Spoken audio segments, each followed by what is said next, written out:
बात करेंगे इस वक्त की बड़ी खबर की। 24 सालों के बाद आज इंसाफ का दिन है। 12 मार्च 1993 को मुंबई में हुए सिलसिलेवार बम धमाकों के मामले में आज विशेष टाडा अदालत अपना फैसला सुना सकती है। इस मामले में अबू सलेम समेत 7 दोषियों पर जज GS सानप फैसला सुना सकते हैं। इन दोषियों में सलेम के अलावा मुस्तफा डोसा, ताहिर मर्चेंट, अब्दुल कयूम, करीमुल्ला शेख, रियाज सिद्दीकी और अब्दुल रशीद खान का नाम शामिल है। कोर्ट ने कुछ दिनों पहले ही इस मामले की सुनवाई पूरी की थी। बम धमाके के दोषी मुस्तफा डोसा को साल 2004 में UAE से गिरफ्तार किया गया था, जबकि साल 2005 में अंडरवर्ल्ड डॉन अबू सलेम को उनकी गर्लफ्रेंड मोनिका के साथ पुर्तगाल से प्रत्यर्पण कर भारत लाया गया था। प्रत्यर्पण संधि के मुताबिक अबू सलेम को फांसी की सजा नहीं हो सकती है, लेकिन उम्र कैद की सजा से इनकार नहीं किया जा सकता है। मुंबई धमाके के पीड़ित इस फैसले के लिए बेसब्री से इंतजार कर रहे हैं। आरोपियों को कोर्ट लाया जा रहा है। हम आपको बताते हैं अभी तक क्या क्या हुआ है इस पूरे मामले में, पूरे सिलसिलेवार तरीके से बताते हैं। 12 मार्च 1993 को मुंबई में एक के बाद एक 12 धमाके हुए। बम धमाके में 257 लोगों की जान गई, जबकि 700 से ज्यादा लोग घायल हुए। इन धमाकों में 27 करोड़ रुपए की संपत्ति का नुकसान हुआ, बर्बाद हो गई 27 करोड़ की संपत्ति। इस मामले में 129 लोगों के खिलाफ आरोप पत्र दायर किए गए थे। साल 2007 में टाडा कोर्ट ने 100 लोगों को 100 लोगों को सजा सुनाई थी, जिसमें से याकूब मेमन को फांसी की सजा हुई थी। और इस वक्त हमारे साथ संवाददाता जयप्रकाश जुड़ गए हैं। हम सीधा मुंबई रुख करते हैं। जयप्रकाश, लंबा इंतजार हो गया है, अब इंतजार फैसले का है। क्या कोर्ट की कार्रवाई शुरू हो गई है? देखिए, कोर्ट की कार्रवाई शुरू हो गई है, ऐसा बोल सकते हैं, क्योंकि कुछ आरोपी अंदर जा चुके हैं, वकील अंदर जा चुके हैं, सरकारी वकील अंदर जा चुके हैं। और सरकारी वकील ने यह भी कहा है कि कुछ आरोपियों के लिए जिनका इस पूरे मामले में संगीन जो जुर्म है, वो जो हियरिंग है, ट्रायल है, उसमें साबित हुआ है, उनके लिए फांसी की मांग करेंगे। ये एक ऐसा हम कह सकते हैं फैसला आने वाला है, पार्ट 2 आने वाला है 12 मार्च 1993 के बम धमाके का, जिसमें 7 आरोपियों के जो भाग्य है उसका फैसला आज होगा, जिसमें अबू सलेम जो अंडरवर्ल्ड डॉन है, 2004 में पुर्तगाल में पकड़ा गया, 2005 में मुंबई डिपोर्ट किया गया अपनी जो प्रेमिका थी मोनिका बेदी के साथ, और उसके बाद से उसे 3 मुख्य जो आरोप है जिसमें उसे आरोपी बनाया गया, उसमें एक आरोप है 12 मार्च 1993 का जो बम धमाका है, उसमें गुजरात के भरूच से AK-47 3 राइफल्स और कुछ कारतूस से वहां से मैगजीन्स लाने का संजय दत्त जो अभिनेता है, पाली हिल में उनका घर था उस वक्त, उन्हें वो तीनों राइफल्स मुहैया करवाने का। उसके बाद जैबुनिसा अंसारी जो एक दूसरी को एसोसिएट है, आरोपी हैं, जिन्हें सजा भी लग चुकी है। पहले पार्ट में जो टाडा कोर्ट ने सजा दी थी, PD कोदे ने, उनको सजा लग चुकी है। उन्हें संजय दत्त की जो आर्म्स है वो पहुंचाने का, जैबुनिसा से ये आर्म्स जो है उसके आगे मेहदी हसन को पहुंचाने का, मेहदी हसन के आगे ये आर्म्स अजीज के कहने पर चौथे आरोपी को पहुंचाने का। तो 4 लेवल पर ये हथियार अबू सलेम ने लाने और उसे पहुंचाने का काम किया। अजीज जो मोहम्मद डोजा का सबसे खास आदमी था, फिरोज खान का सबसे खास आदमी जो सिल्वर की तस्करी करता था, उसने ही अबू सलेम को इस तस्करी के धंधे में उतारा था। पहले अपने डिफेंड में अबू सलेम ने यह कहा था कि उसे यह लगा कि वो चांदी की तस्करी करने के लिए जा रहा है, क्योंकि 1991 से वो चांदी की तस्करी कर रहा था अजीज के साथ। लेकिन जब उसे पता चला कि उसमें हथियार है तो वो डर गया था, और उसने ये बात अपनी जो उस वक्त की उसकी पत्नी है समीरा जो प्रेमिका थी, उसको भी ये बात उसने बताई थी। बाद में अबू सलेम रिट्रैक्ट कर गया, जो पुलिस को उसने बयान दिया था उस बयान से वो पलट गया। उसका कहना है कि उसने संजय दत्त को कोई हथियार दिया ही नहीं थे। इस मामले में संजय दत्त को 5 साल की सजा हो चुकी है, वो अपनी सजा काट चुके हैं और वो अपने घर आ चुके हैं। लेकिन आज इस मामले में एक अहम फैसला गिल्टी नॉन गिल्टी का आ सकता है। जयप्रकाश, जो मुख्य आधार जज के आज के फैसले का होगा, क्योंकि आज उम्मीद यह की जा रही है आज क्वांटम ऑफ सेंटेंस आएगा, क्या जयप्रकाश आज क्वांटम ऑफ पनिशमेंट भी आने की संभावना है? देखिए, क्वांटम ऑफ सेंटेंस जो है गिल्टी नॉन गिल्टी यानी दोषी है या निर्दोष है, इन 7 आरोपियों के बारे में ये आज आने की पूरी संभावना है, जिसकी डेट भी माननीय जज साहब ने जो है मुकर्रर की हुई है। जो ये 7 आरोपी है उसमें कयूम, ताहिर मर्चेंट, करीमुल्ला, फिरोज खान, ये जो 5 आरोपी हैं, इनका रोल साजिश में शामिल होने और साजिश की जानकारी होने का है। लेकिन फिरोज खान का एक रोल है साजिश की जानकारी के साथ साथ उसको एग्जीक्यूट करने का भी फिरोज खान पर आरोप है, क्योंकि मोहम्मद डोजा जिसका छोटा भाई मुस्तफा डोजा इस पूरे मामले में एक आरोपी है, उस पर भी आज दोषी नॉन दोषी की गिल्टी नॉन गिल्टी की जो जजमेंट है वो आ सकता है। तो मुस्तफा डोजा का जो भाई मोहम्मद डोजा है उसका एक बहुत बड़ा रोल था और ये माना जा रहा है कि वो इस पूरे मामले लेकिन जयप्रकाश ये भी सच है कि अभी तक केवल मुस्तफा डोसा जो है वो पुलिस की गिरफ्त में है, जबकि जो मुख्य साजिश करता थे इस पूरे मामले के दाऊद इब्राहिम टाइगर मेमन और मुस्तफा डोसा का बड़ा भाई मोहम्मद डोसा वो भी अभी तक गिरफ्त से बाहर है। बिल्कुल आपने सही कहा साक्षी। देखिए इसमें मोहम्मद डोसा बाहर है, फरार है पिछले 1993 से, और दाऊद इब्राहिम कास्कर जिसने पूरी साजिश रची थी, जिसने अपना इंडियन पासपोर्ट फाड़ दिया था, जला दिया था दुबई में, वो इस मामले में फरार है। अनीस इब्राहिम कास्कर मामले में फरार है, टाइगर मेमन इस मामले में फरार है, और भी करीब 7 लोग हैं जो इस मामले में फरार हैं। लेकिन सबसे अहम बात यह है कि मोहम्मद डोसा का जो छोटा भाई है मुस्तफा डोसा, जिसको साजिश की जानकारी और साजिश रचने का पूरा आरोप है मोहम्मद मुस्तफा डोजा पर, मुस्तफा मजनू भी उसे कहा जाता है, उस पर आज दोषी निर्दोष का जो फैसला है वो आ जाएगा, अबू सलेम पर आ जाएगा। बिल्कुल, मुस्तफा डोसा वही शख्स है जिसने AK-47 और AK-56 की पहली कंसाइनमेंट भारत पहुंचाने का काम किया था और साजिशकर्ताओं की पूरी मदद करने का काम इसी शख्स मुस्तफा डोसा ने किया था। जयप्रकाश आप बने रहिए हमारे साथ। 24 सालों के बाद आज इंसाफ का दिन है। 12 मार्च 1993 को मुंबई में हुए सिलसिलेवार बम धमाकों के मामले में आज विशेष टाडा अदालत अपना फैसला सुना सकती है। इस मामले में अबू सलेम समेत 7 दोषियों पर जज GF सनप फैसला सुना सकते हैं। इन दोषियों में अबू सलेम के अलावा मुस्तफा डोसा, ताहिर मर्चेंट, अब्दुल कयूम, करीमुल्ला शेख, रियाज सिद्दीकी और अब्दुल रशीद खान शामिल हैं। कोर्ट ने कुछ दिनों पहले ही इस मामले की सुनवाई पूरी की थी। बम धमाके के दोषी मुस्तफा डोसा को साल 2004 में UAE से गिरफ्तार किया गया था, जबकि साल 2005 में अंडरवर्ल्ड डॉन अबू सलेम और उसकी गर्लफ्रेंड मोनिका का पुर्तगाल से प्रत्यर्पण किया गया था। प्रत्यर्पण संधि के मुताबिक अबू सलेम को फांसी की सजा नहीं हो सकती है। मुंबई धमाके के पीड़ित इस फैसले का बेसब्री से इंतजार कर रहे हैं और आरोपियों को कोर्ट लाया जा रहा है। हम आपको बताते हैं अभी तक का क्या क्या हुआ है इस मामले में। सिलसिलेवार तरीके से 12 मार्च 1993 को मुंबई में एक के बाद एक सिलसिलेवार तरीके से 12 बम धमाके हुए थे। बम धमाकों में 257 लोगों की जान चली गई थी, जबकि 700 से ज्यादा लोग घायल हुए थे। इन धमाकों में 27 करोड़ रुपए की संपत्ति बर्बाद हुई। इस मामले में 129 लोगों के खिलाफ आरोप पत्र दायर किए गए। साल 2007 में टाडा कोर्ट ने 100 लोगों को सजा सुनाई और इस मामले में याकूब मेमन को 2015 में फांसी हुई थी। ब्लास्ट से जुड़े एक अन्य मामले में एक ही एक्टर संजय दत्त को अवैध हथियार रखने के आरोप में टाडा कोर्ट ने 5 साल की सजा सुनाई थी। और अभी जो ये तस्वीर आप देख रहे हैं, अब से थोड़ी देर पहले की तस्वीर, जब आरोपी मुस्तफा अहमद डोसा को कोर्ट लाया गया था, टाडा कोर्ट में पेशी के लिए लाने की ये तस्वीर आप देख रहे हैं। और इस वक्त हमारे साथ संवाददाता जयप्रकाश मुंबई से जुड़े हुए हैं, लगातार जानकारी हम तक पहुंचा रहे हैं। जयप्रकाश, फिलहाल वहां स्थिति क्या है, क्या कार्रवाई शुरू हो गई है? क्योंकि 11 बजे का वक्त अब 11:30 हो चुके हैं। देखिए जो आरोपी हैं उनका एक एक कर आने का जो सिलसिला है वो चल रहा है। मुस्तफा डोजा अंदर आ चुके हैं, मुस्तफा डोजा और मुस्तफा मजनू वो अंदर आ चुके हैं, और जो दूसरे आरोपी हैं वो एक एक कर आ रहे हैं। सबसे अहम बात यह है कि आज 24 साल के बाद एक बहुत अहम दिन है उन ब्लास्ट पीड़ितों के लिए। 257 लोगों के जिसमें जान गई थी, करीब जो दूसरे जो इसमें पीड़ित हैं, जो इंजर्ड हुए थे, इन तमाम पीड़ितों के लिए आज बहुत अहम दिन है। क्योंकि एक जजमेंट इसके पहले आया था जब 100 लोगों को जो है इस पूरे मामले में दोषी करार दिया गया था, और उसमें संजय दत्त भी शामिल थे जिन्हें 5 साल की सजा सुनाई गई थी, और उन्होंने अपनी सजा जेल में रहकर पूरी की है। जो दूसरे आरोपी हैं उसमें कई आरोपियों को जो है वो उम्र कैद की सजा दी गई है। 12 आरोपियों को पहले जजमेंट में फांसी की सजा दी गई है। तो इस जो ये 7 आरोपी हैं, ये दूसरा पार्ट ऑफ जजमेंट है 12 मार्च 1993 का। इन 7 आरोपियों को फांसी की सजा की मांग पब्लिक प्रोसिक्यूटर ने की है, लेकिन क्योंकि प्रत्यर्पण संधि वाला मामला है,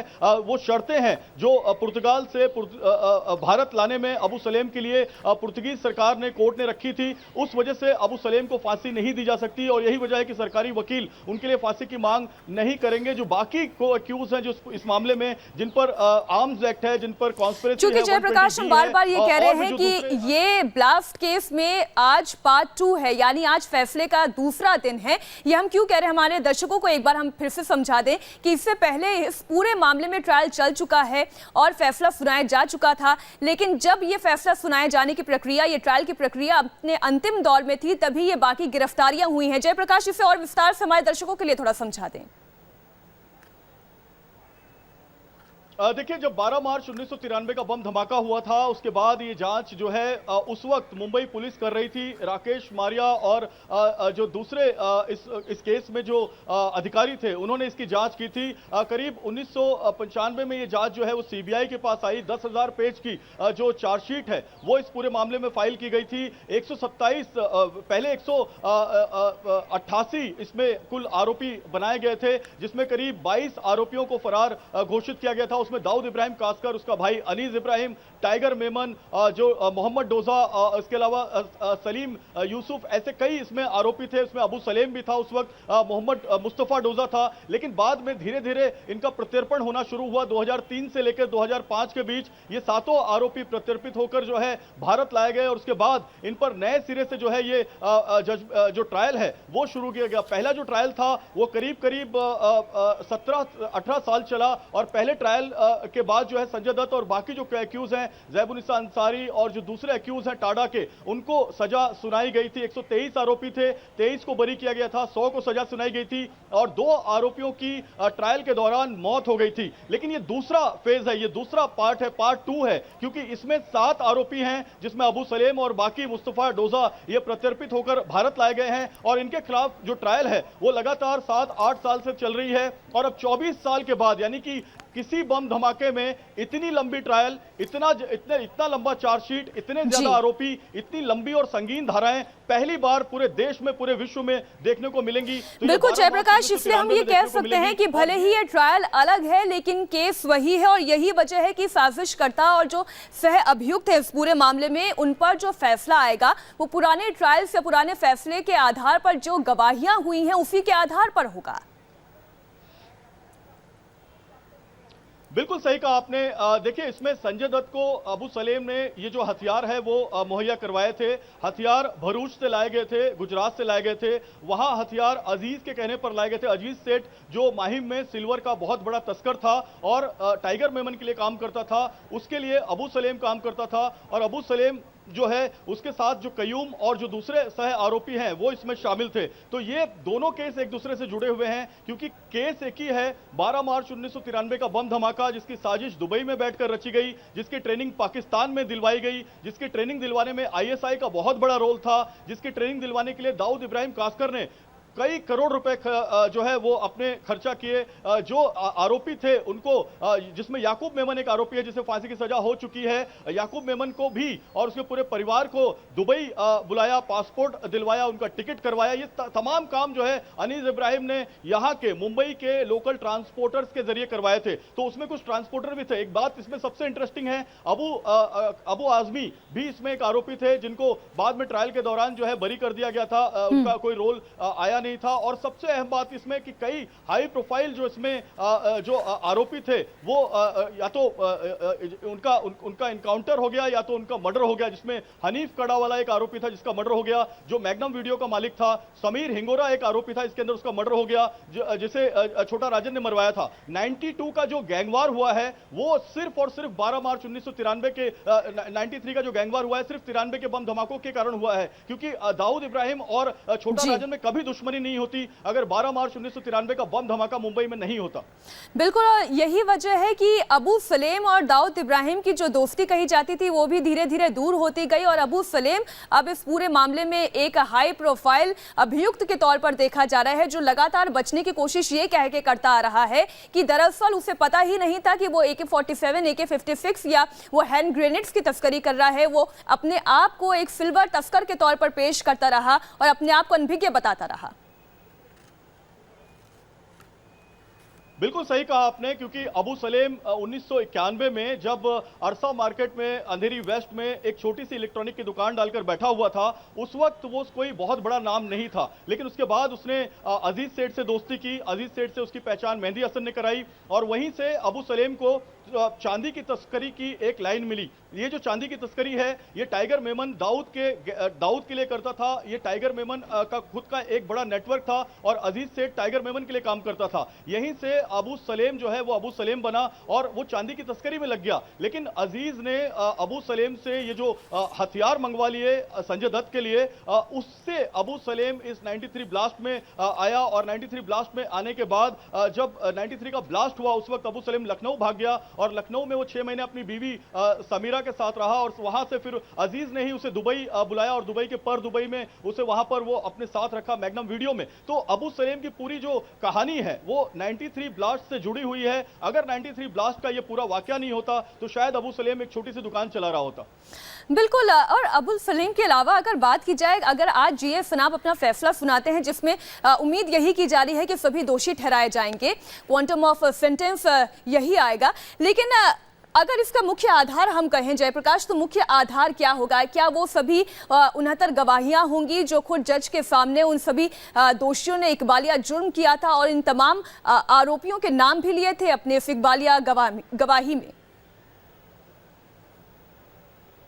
बिल्कुल सही कहा, ये सारी गवाहियां हो चुकी हैं। ये जो पार्ट 2 का जो ट्रायल चला है, इस ट्रायल में करीब 70 गवाहों की गवाहियां हो चुकी हैं और इन्हीं गवाहियों के आधार पर जो क्रॉस एग्जामिनेशन हुआ है डिफेंस और पब्लिक प्रोसिक्यूटर में, उन क्रॉस एग्जामिनेशन पर भी जो क्रॉस एग्जामिनेशन का दौर भी खत्म हो चुका है।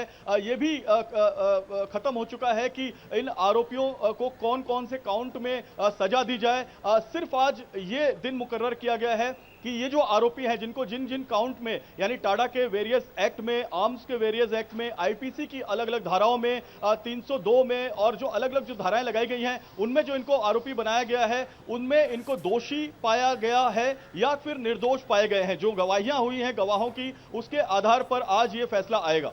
बिल्कुल जयप्रकाश, हम इस पर लगातार अपनी चर्चा जारी रखेंगे और अबू सलेम के प्रत्यर्पण के बाद और डोसा की गिरफ्तारी के बाद दोनों के बीच में एक अलग तरह की रंजिशें भी नजर आई, जहां पर जेल में हमला भी कराया गया अबू सलेम पर। इस पर भी हम बातचीत करेंगे। तो 24 साल से जिस बात का इंतजार था, जिस फैसले का इंतजार था, आज उस फैसले से पर्दा हट जाएगा। आज टाडा कोर्ट ये फैसला सुना देगी। क्या अबू सलेम दोषी है? क्या मुस्तफा डोसा दोषी है? क्या रियाज दोषी है? इन सभी पर, इन 7 आरोपियों पर आज सजा सुनाई जाएगी, फैसला सुनाया जाएगा। हालांकि आज क्वांटम ऑफ पनिशमेंट आएगा, इस बात पर थोड़ा संशय बना हुआ है। हमारे साथ संवाददाता जयप्रकाश बने हुए हैं, हम सीधा उनका रुख करते हैं। जयप्रकाश, उम्मीद यही की जा रही है कि जल्द से जल्द अब एक एक करके सभी आरोपियों को कोर्ट में पेश किया जाएगा। कौन कौन से आरोपी अभी तक कोर्ट में पेश किए जा चुके हैं? देखिए, कोर्ट रूम में अबू सलेम आ चुका है, मुस्तफा डोजा आ चुका है और जो दूसरे 2 आरोपी हैं वो आ चुके हैं। टोटल 5 आरोपी आ चुके हैं, 2 आरोपियों का आना बाकी है। लेकिन जो इनिशियल प्रोसेस है कार्रवाई का वो शुरू कर दिया गया है। पूरी कार्रवाई जो है सभी आरोपियों के आने के बाद शुरू की जाएगी। और सबसे अहम बात यह है कि मैं जहां पर खड़ा हूं ये ठीक सेशंस कोर्ट के बाहर खड़ा हूं, जो स्पेशल टाडा कोर्ट है, जो अर्थर रोड जेल में पहले हुआ करती थी, लेकिन 26/11 के हमले के बाद, 2009 के बाद, 10 के बाद ये यहां पर शिफ्ट की गई है। यहां पर अंदर कोर्ट रूम में ऊपर जो अबू सलेम और मुस्तफा मजनू है, मुस्तफा डोजा है, उसके भाग्य का फैसला लिखा जा रहा है। और सबसे अहम बात यह है कि 24 साल बीत चुके हैं। यहां पर सबसे इंपॉर्टेंट बात यह है कि 12 मार्च 1993 के बम धमाके को 24 साल बीत चुके हैं और 24 साल के लंबे इंतजार के बाद जो पीड़ित हैं, 713 पीड़ित हैं जो इंजर्ड हुए थे इस पूरे केस में और करीब 257 लोग इसमें उनकी डेथ हुई थी, उनको, उनके परिवार को आज इसमें इंसाफ मिलेगा, ऐसा सभी को लग रहा है। जी बिल्कुल। और इसमें जो मुख्य साजिश करता है उनमें एक नाम अबू सलेम का भी है, और ऐसे में हम क्या उम्मीद करें आज अबू सलेम पर क्या फैसला आ सकता है? देखिए, अबू सलेम कोर्ट रूम के बाहर जब आया तो वो बहुत ज़्यादा, उसकी जो बॉडी लैंग्वेज थी, बहुत ज़्यादा किसी से बात नहीं कर रहा था। जो उसके वकील हैं उससे बहुत नज़दीक से धीरे आवाज़ में वो बात करता हुआ नजर आया। पूरी बॉडी लैंग्वेज अबू सलेम की काफ़ी ज़्यादा, वो हम कह सकते हैं फैसले को लेकर वो बहुत चिंतित है, ऐसा हम कह सकते हैं। क्योंकि अबू सलेम को इतना तो पता है कि उसे फांसी की सज़ा नहीं होगी। जो दोनों देशों के बीच की शर्तें, प्रत्यर्पण की संधि है, जो एक्सट्रेडिशन ट्रीटी थी, उसके मुताबिक पुर्तगाल और भारत की। और जयप्रकाश, हमें ये कहना चाहिए बल्कि ये घबराहट, ये चिंता इन सभी आरोपियों के अंदर होनी चाहिए, क्योंकि वो खुद जानते हैं कि वो कहीं ना कहीं दोषी जरूर हैं, लेकिन हमें इंतजार है कोर्ट के फैसले का। जयप्रकाश, आप लगातार इस खबर पर बनाए रखें, हम लगातार आपसे अपडेट के लिए आपके पास आते रहेंगे।